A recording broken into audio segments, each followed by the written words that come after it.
Welcome to the Send More Offers Real Estate Show with Brandon Barnes, showing you how to do wholesaling deals consistently without having to go on seller appointments. Learn the key tips and strategies that Brandon's students use to find deeply discounted properties that are pennies on the dollar, all while avoiding wear and tear on their vehicle, body, and freedom. Whether you're looking for your first deal or your next deal, it's time to send more offers with your host, Brandon Barnes. Hey, Phillip, how's it going, man? Brandon, how are you today? So great, and I'm super excited to have you here. I've heard and known about everything that you have going on, and so super excited to jump right into it. You are the senior living house specialist, and you're helping seniors find properties and, actively investing in real estate in the meantime. So how does that all work? Yeah, that's a great question. And so, I mean, right out of the gate, I want to be clear about what I'm not. You talk about taking a single family house and turning it into like a residential assisted living, like a care house. That is not what Mom's House does. Okay. Right. But every person that moves into one of those houses, whether it be a big box or a small RAL, it's that flashpoint, Brandon, when we find out, man, Mom has to move into senior living. That she lives in her forever house, but now she's moving into this new housing. That's the moment that they realize that they're going to need to sell the house. Why? To pay for Mom's care. The average cost of assisted living and higher is $6,000 a month. And, only about 5% of Americans can just write the check for that. The other 95% have to find out where that money's going to come from. And almost always, Brandon, it's the equity that's in their house, in Mom's house. I love that. And I love the name, Mom's House. It speaks to exactly, what you guys are doing. And I just love it. But did you get your start, in real estate investing through this channel, or was it just something that was a light bulb moment? How did it all come about? It's a great question. I've been in real estate for 24 years, and I did the business backwards. I started off as a developer and doing new construction, and I worked my way back to wholesaling after 24 years. But to answer your question, in 2011 is when I discovered senior living, and it was born out of laziness. And I mean that lovingly because I hate working crappy leads. I just hate it. And I think this industry, we have a lot of crappy leads out there, and we have a lot of people doing a lot of crappy leads. So not only do you get to work crappy leads, you have a lot of competition doing it. And I always said to myself, there has to be a better way. I've always been inquisitive and looking around the corner. I don't mind working, but I want to know I'm working towards something that's going to be there, sustainable. And in 2011, I started looking at, I think we bought like 66 houses that year, and we started looking at the stereotype of our seller, going, what's going on in all of these sellers' lives, right? And it was when we figured out that a lot of these people were moving into senior living. That was that moment that, this is pre-probate. Nobody's passed away yet. But that's that flashpoint, and they go, I need to sell this forever house to move into the new community. And that is when I just said, I'm going to go start networking in senior living. And you better believe me when I say this, I did it wrong. I did it completely wrong. In fact, I'm a real estate investor and I'm a real estate agent. And Brandon, the right way to do this is to be neither. You can't, you show up as an investor, all they hear is dun dun. All I hear is shark. That's all they hear, right? And if you show up as a real estate agent, that might even be worse, because that's how this industry has been fixing this problem for the past 35 years. And let me show you a gesture. They say, go find a real estate agent, and when you figure that out, come back and see us. They literally push their customers out the door, Brandon. They push their customers out of the door. And I just finally came up with a good analogy. I think all your listeners will be like, oh, that makes sense. Mm-hmm. Senior living industry is like a car dealership, but they don't buy the trade-in. They sell cars. In fact, they sell the car our mom needs. They sell that car our mom needs. But guess what? Mom's got a car, and she's had it for 40 years, and it's been working, and she doesn't want to give up her car, right? They sell housing, but they don't buy the housing. And we don't want the industry to start getting into housing. That's what Mom's House does. We are that solution to unlock that equity for care. Got it. I love that. And, when you say you started in new construction and development, like that's a really tough, entry point into real estate. Was there something that, allowed that to happen so quickly for you? Or was it just kind of different times where, you can kind of jump right into, developing a new construction? Great question. I think youth is wasted on the young. So maybe at my 20, I had a little hubris at 20 years old that I can do anything. My cousins were also in the construction business here in St. Louis, where I live.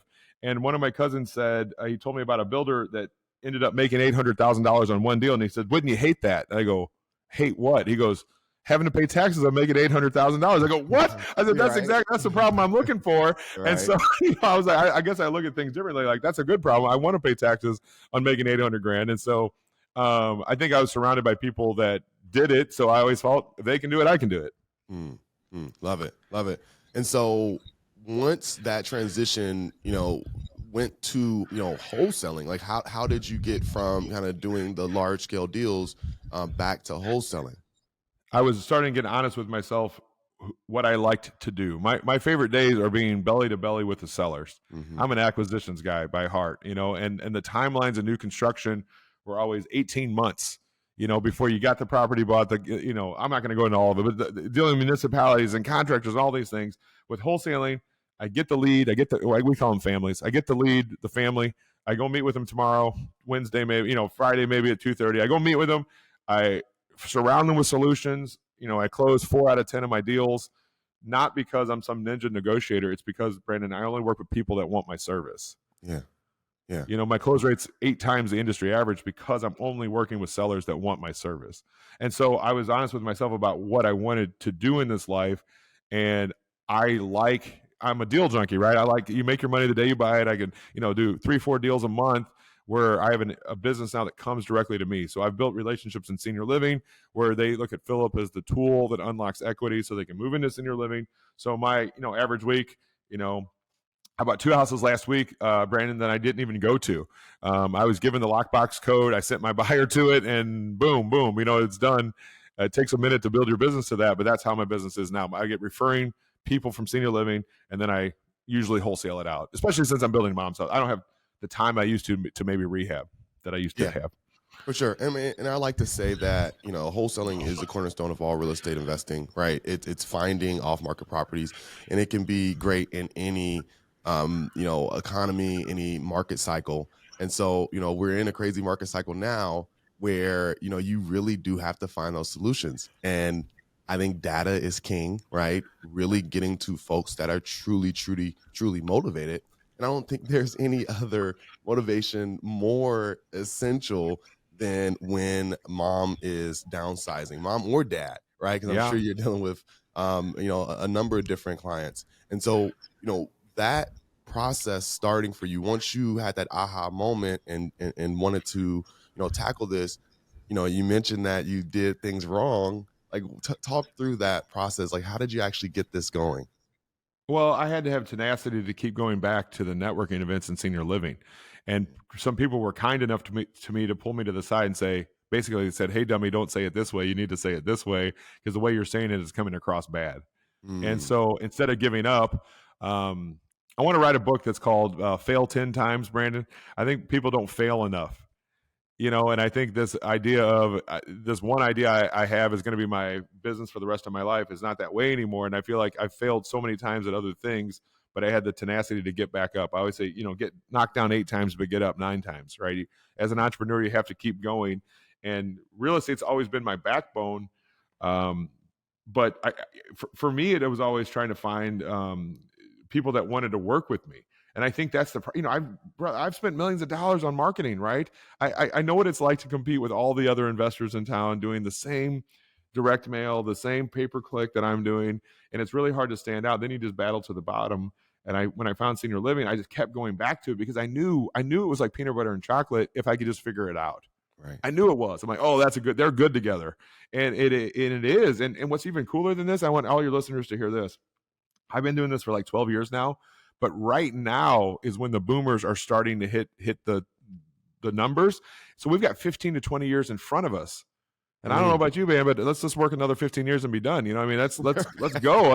And like anybody who built like a business on like text message blasting and their whole business got decimated in the past year, like this is not sexy what I do. You know what I mean? So it's going to be constant and be here and you can sink your teeth into it.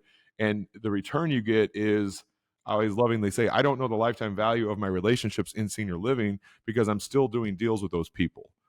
So there is no, everybody thinks about if I get one deal, well, these relationships is not one deal. You might get one deal a month from these people if you build a relationship the right way.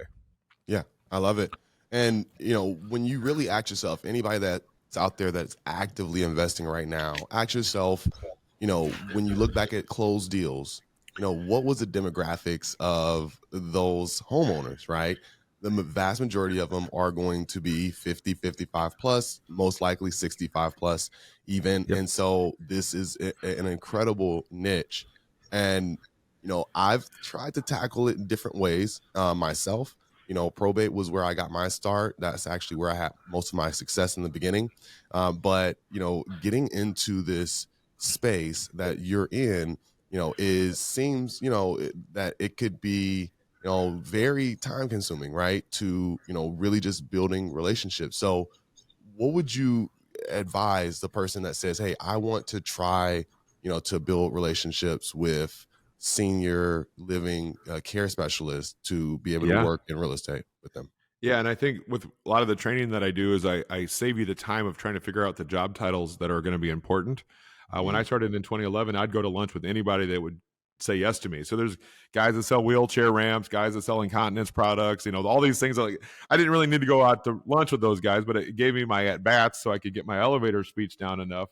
So I'm not mad about it, but there's about 50 job titles that are the right job titles. And the cool thing about this industry is, how there's RIA groups or real estate investing groups in every city, and there's networking going on. There's just as much networking going on, Brandon, in senior living as there is in real estate. It's just been hiding in plain sight. So I teach people how to go find those networking events out of the gate. I think you need to commit about 3 to 5 hours a week. The reason why is that you can go one to many instead of one-on-one. If you had to go one-on-one, it'd be way more time consuming. And so going one to many is the way I did it. It was the way I had success. It's not about cold calling. I just wouldn't call up senior living because you'll get it wrong. Right. They only work with people they know, like, and trust. It's really hard to do that over a phone call. And so you want to be out. That's one big thing I can say about this industry. When you go to these, I call it Lambo boys or these networking groups, and everybody's showing the size of their check. Like, look at this check. We see it at every networking group we go to. I've never seen anybody's check in senior living, and I've been doing it for 12 plus years. It's not that kind of industry. And so you have to think differently and be different to be the solution that they want you to be. Yeah. And you mentioned something important, that you're going one to many versus one to one. So the solution is not to drive to a senior care facility in your neighborhood, right? It's to go to where they meet, I'm assuming. That's exactly right. I always say if you're selling stuff to surgeons, you wouldn't show up during surgery. And so, Brand, people are going to hear us and they might say, oh, I saw, they're building one in my neighborhood. Let me stop in. That's not the way to do it. I'm just telling you, just don't, you can try, but it's just not the way to do it. It won't get the results you want.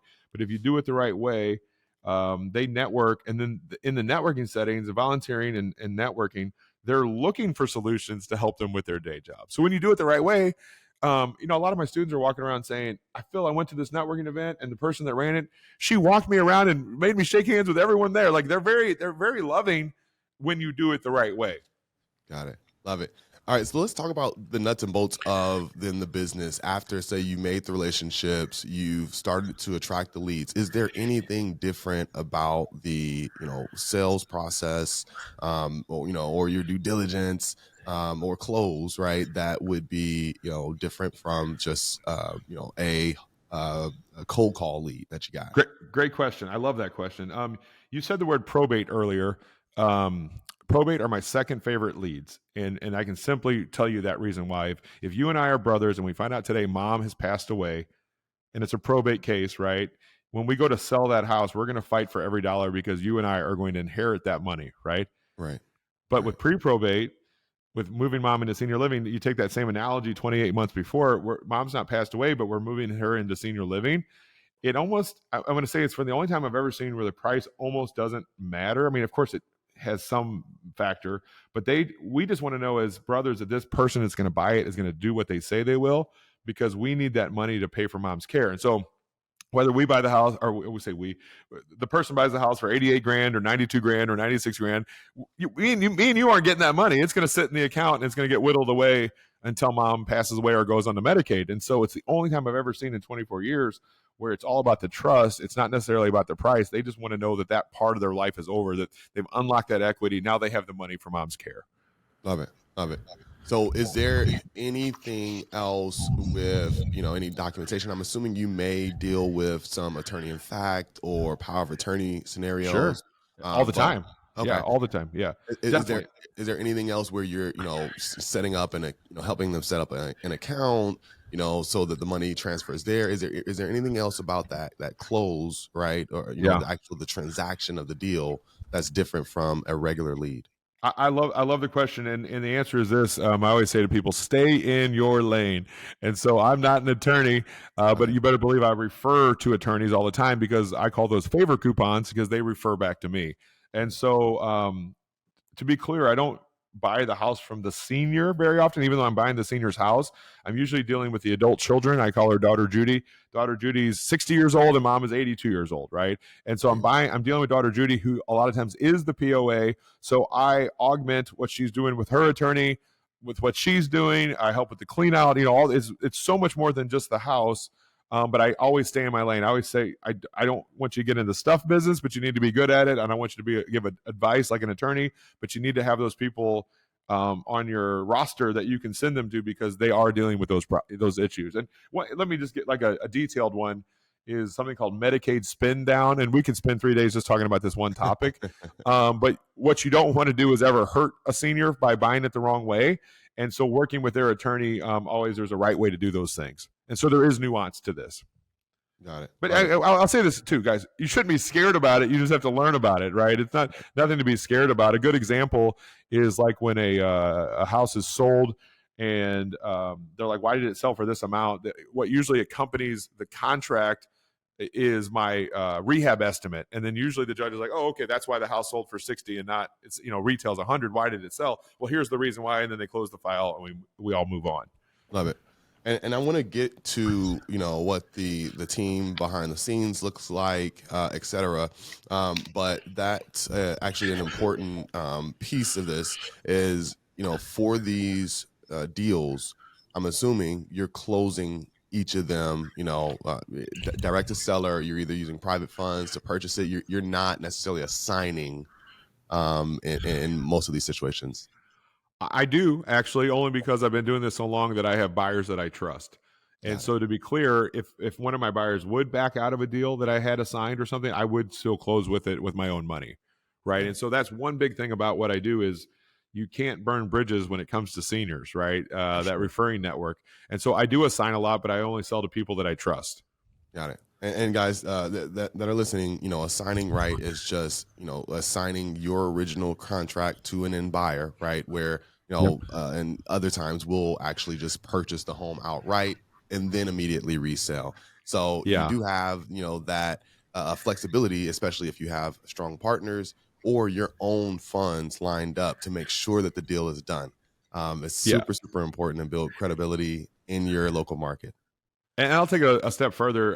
If it's under $10,000, I'll assign it, and if it's over $10,000, I'll do a double close. It's just how I do my business. I don't know. It's just how I do it. It doesn't mean you have to do the same thing. That was a Tom Crollism from way back when, and I haven't let it go. So yeah, for me, 10K is that mark as well. That's funny. I mean, I love Tom Kroll, and so let's give a shout out to him. But I didn't know that, and so that's my same rule too. So I love that. That's great. Good stuff. Cool. So the team behind the scenes. I'm sure it's built to, something that it wasn't maybe in the beginning, but, let's just go back to the beginning when you really started to do this process kind of on a regular basis, maybe the first full year of focusing on this channel. What did the team look like at that point? Well, I think the question you're asking is what I did here locally. And so Mom's House is about coming up on 3 years old now. And so in 2014, I was on a little podcast called Bigger Pockets. And you'll not hear me say the word senior living on there one time because Brandon, I didn't want anybody else in St. Louis to do what I was doing, and so that was I didn't have an abundance mentality. And so now the past 3 years, what we've been doing is making a name in the senior living industry, which is a $300 billion industry, right? And it's taken us this time to build this foundation up. We're not real estate agents. Now, a lot of people in my network are, but we don't lead with that, right? We're not placement agents. I don't know if you guys know what that is, but placement agents it's like a real estate agent for senior living. Like, me and your brothers, we don't know what level of care mom needs. So we go talk to a placement agent. We're not a downsizing company, even though we help with those things. So we've been making the industry aware of what Mom's House is these past 3 years. And what's so cool is I'm going to tell you guys right now, to dream bigger than you're dreaming right now, because we are now part of the senior living sales process, Brandon. I didn't dream that big, where we are in their CRM. So when we go to that community, me and you, we're taking mom for a walkthrough, and they're like, how are you guys going to pay for this? We're like, I don't know. They're like, oh, do you have a house you need to sell? Yes. They'll say, have you heard of Mom's House? They come out, make an offer, no obligation on the house and the stuff. Would you like that? Yes. Yeah. In fact, we got to get out. We're going back home. We got to get out of town here this weekend. We're only in town to figure this out with mom. I don't want to clean that place out or do the rehab. And so they push a button, and then it comes right to my network nationwide, whatever county it's in. Wow, that's lovely. So so going back, right? Because now, that's amazing, right? You're actually part of the industry. You're in the systems. But in that first year, would you say, was it just you? Was it just you making those connections, or did you actually have a dispositions manager, a sales manager, a VA, helping find these opportunities for you? What did that look like at the beginning? So on the micro level in your city, it would just be, you can do it just yourself. So you would go out until you get to a deal flow where you need all those other people. You can very much manage that 3 to 5 hours a week at the beginning to network. Of course, I already had an 11-year head start of what to do with the real estate. Right, because I did this in 2011. I've been in real estate since 2000, so I already knew what to do with the real estate. So to build the relationships in senior living, you can be a one-man show for that very much. And that's what I would say. It's easy if you have the right heart condition to do this. It's easy for me to teach you the real estate side because that's what I live and breathe. But a lot of investors can't do the loving side of senior living. Right? That makes so much sense. Yeah, that makes so much sense. Awesome. Look, can you think of a deal that maybe was just an amazing deal, or maybe it had some hair on it? Is there anything that jumps out at mind that can give an example to kind of what one of these situations looks like? Sure, I'll give you a fun one. I didn't make a ton of money, but that's kind of the point of the whole story. Was when you deal with sellers like I do. He calls me up and says, Phil, I owe $49,760 on Mom's house. I go, that's specific. Like, you must. I knew he just got off the phone with the mortgage people to know it that well, right? He goes, $49,760. He goes, if you give me $50,000, I'm done. I'm going, well, my job's easy, right? Does $50,000 work? You know what I'm saying? This was probably like a 110 house, but it needed a bunch of work. So somewhere in there is probably a deal.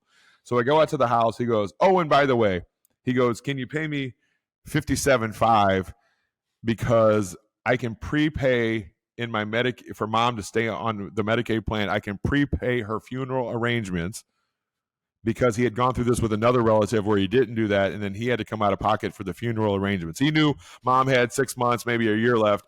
Can I prepay for the funeral arrangements? Now, I could have said, sorry, man, I got to be at 50, right?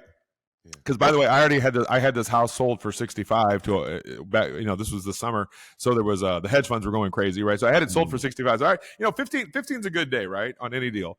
But why I'm telling you this story is, and this is kind of the thought of senior living, I went ahead and paid him $57,500, not because I had to, but because I chose to, because that's what that man wanted. And that referring source, when they talk about Phillip, you better believe, man, not only did he got rid of the house, because by the way, they want to get rid of the house. Not only did he get rid of the house, because he wasn't going to do a $30,000 or $40,000 rehab on this house. There was nothing in it for him, right? He was not going to do that. But he also got the money to prepay his mom's funeral arrangements. And I ended up making $7,500, which, still not a bad day. But I feel good about that one because that was what that son needed in that moment. Love it. And I'm gonna say the F word right now. Fulfillment. I don't hear this industry talking about fulfillment. I don't know any bandit sign guys that are talking about fulfillment. You know what I'm saying? I'm not knocking bandit signs. I like bandit signs. I'm just saying that being in senior living is a fulfilling way to do this life, this real estate business, and it's a really great business for good people. I'll say it that way. Love it. And just so folks are aware, this can look like, what kind of, top line revenue, what type of flow kind of were you in the early days? And I know now, I'm sure, people are pressing a button in their CRM and shooting you leads. Yeah. It's probably, bonkers, but just, kind of going back to the early days, once you first, in those first maybe year or two, what type of deal flow did this equate to for you? I teach something called 20 is plenty. And what that means is if you just have 20 people that know, like, and trust you, Brandon, in your market, you can do 20 to 40 deals a year, I would say, just from those referring people. So let's break that down to just one deal a month, right? If you could do one deal a month, what would you say the average is in Atlanta? Would you say it's at least 15 grand on a deal? Yeah. And that's blended between rehab and wholesale, all that. Correct. Yeah. 15 to 20. So let's say it's 15. So if you did one deal a month, that's 180 grand a year. And by the way, one deal a month is basically a part-time job, my friend. Right. And so if you just have a few people that can refer to you out of the gate, you could get to that level very easily. It can get way bigger than that. I mean, St. Louis, we did some math the other day. About 2,000 people a month are moving into senior living. This just St. Louis Metro. Atlanta is way bigger than St. Louis is. 2,000 people a month, just St. Louis. 80% of those people have a house, so that's 1,600 people. Of those 1,600 people, 90% of the time they own it outright. Think about what I just said there. There's $10 trillion in real estate. You guys, for anybody number people, here's what you need to know. 7 out of 10 Americans are going to live in assisted living before they pass, and they're going to sell that house before they pass. So pre-probate, pre-death is where the market is. You said something earlier about, think about the average seller. I deal with a lot of 65-year-olds dealing with their 85-year-old parents' houses. That's what we do. And so in St. Louis, with those 2,000 people, you boil that down. You know, I've got over 1,000 opportunities. Do I get to every one of them? Of course not. But that's just one market. You know, you get down to those 20 relationships. Those people, those 20 relationships we're talking about, they're dealing with families going through this every day. And the house is a problem 80 or 90% of the time. So they get it. When you bring it up the right way, they're like, oh, yeah, we know. And the family doesn't live in town and they don't want to clean it out. And think about this, Brandon. They need money at that moment. One of my favorite questions is, what color kitchen would you guys install here? Because a lot of times the family's like, we might just rehab it. I'm like, okay, what color kitchen would you? They're like, I don't know. I'm like, please don't rehab this house, right? And then in a time when mom needs money, they need to unlock that equity. The last thing this family needs to do is go do a big rehab on the house. Oh, for sure. Because the person behind them is maybe going to want something completely different. Not maybe, they're like all the time going to want something different. So don't touch the house. Don't touch, and they don't, by the way, they don't even want to, right? But they want to be treated fairly. And that's what Mom's House is. You said something earlier about the economy, and I'm glad you brought that up. Our value prop has been through the roof, even the past 2 years.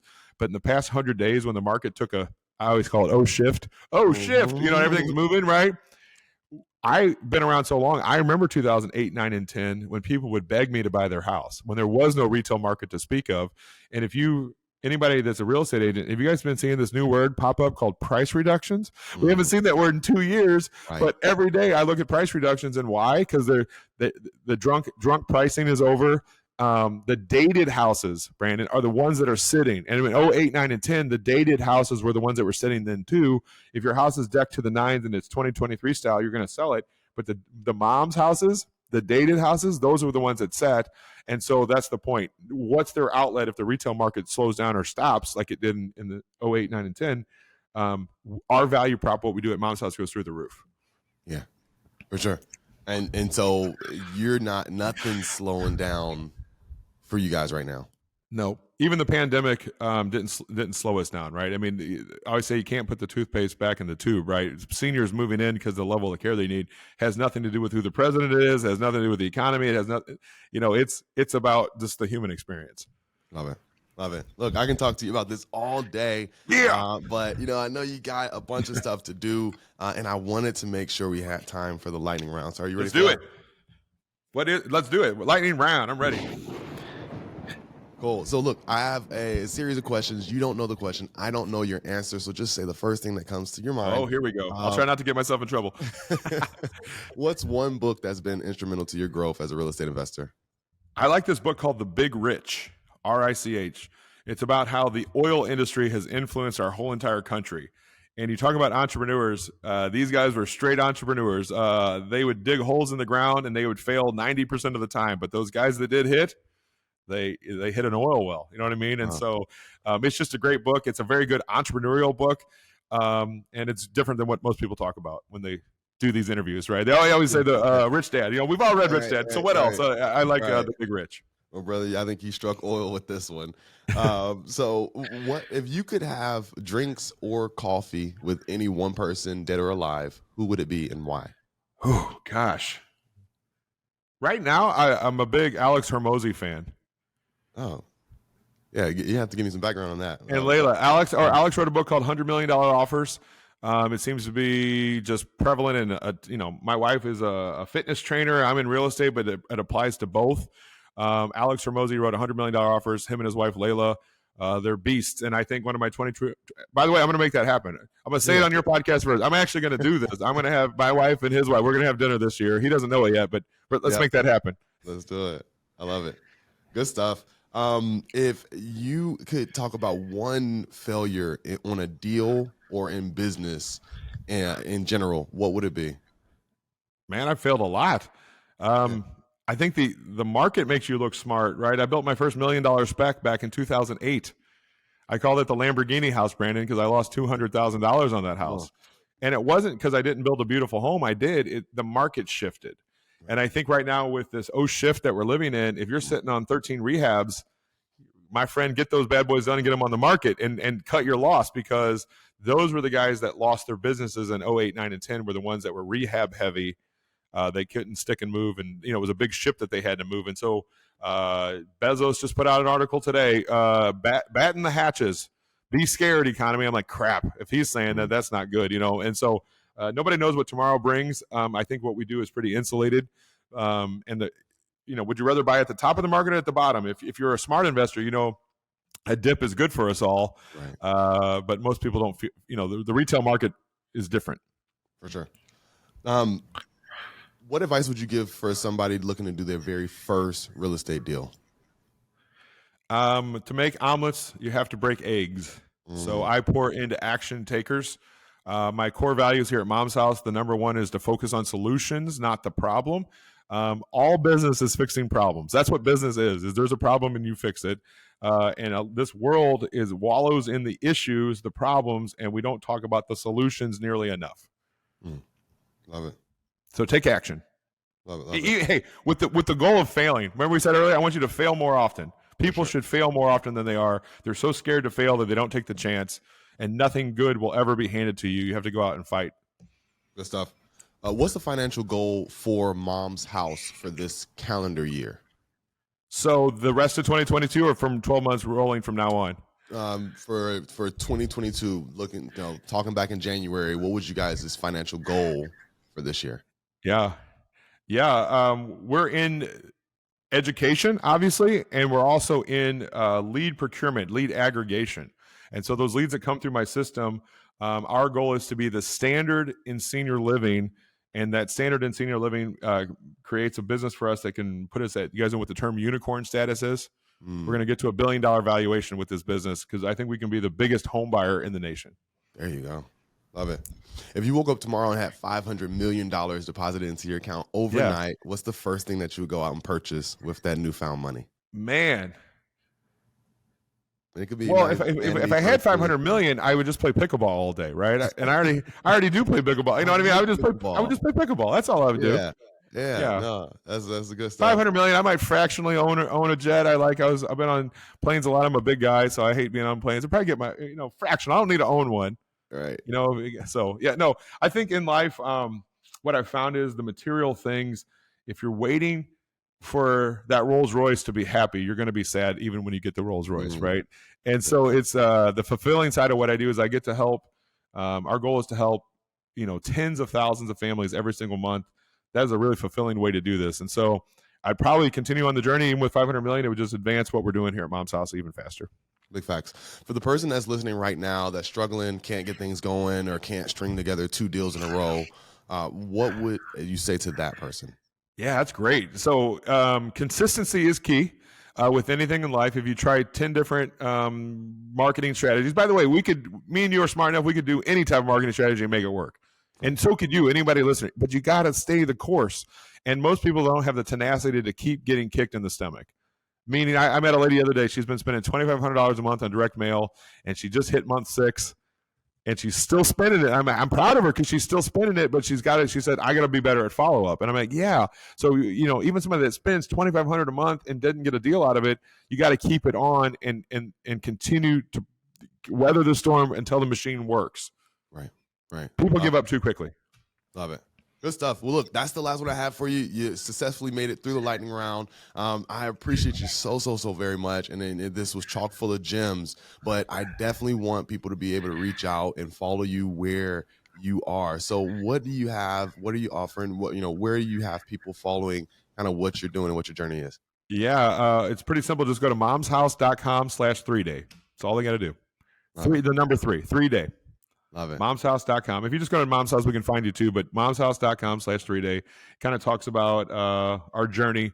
And like I said, it's not for everyone. And Brandon, I'm okay with that. Our program is not for everyone, but it's because it takes a right heart condition to want to do it this other way. Makes sense. Good stuff. Well, look, it's always great speaking with you and good catching up. I want to remind folks to go to Mom's House. And then also, look, at sendmoreoffers.com. There's nothing for sale there, just a bunch of resources, but I would love to connect with you. You can even book a call. So head over to sendmoreoffers.com as well while you're checking out Mom's House. And guys, as I always say, send more offers, do more deals. Phillip, this has been great. I appreciate you so much. Guys, till next time. Peace. Thank you, Brandon. Thank you, guys. That's all for this episode of the Send More Offers Real Estate Show with Brandon Barnes. But we know you're craving more knowledge to get yourself ready for that next deal. To schedule a call with Brandon to learn more about how to do deals consistently without seller appointments in a repeatable way, be sure to visit us at sendmoreoffers.com. And be sure to tune in for the next episode of the Send More Offers Real Estate Show.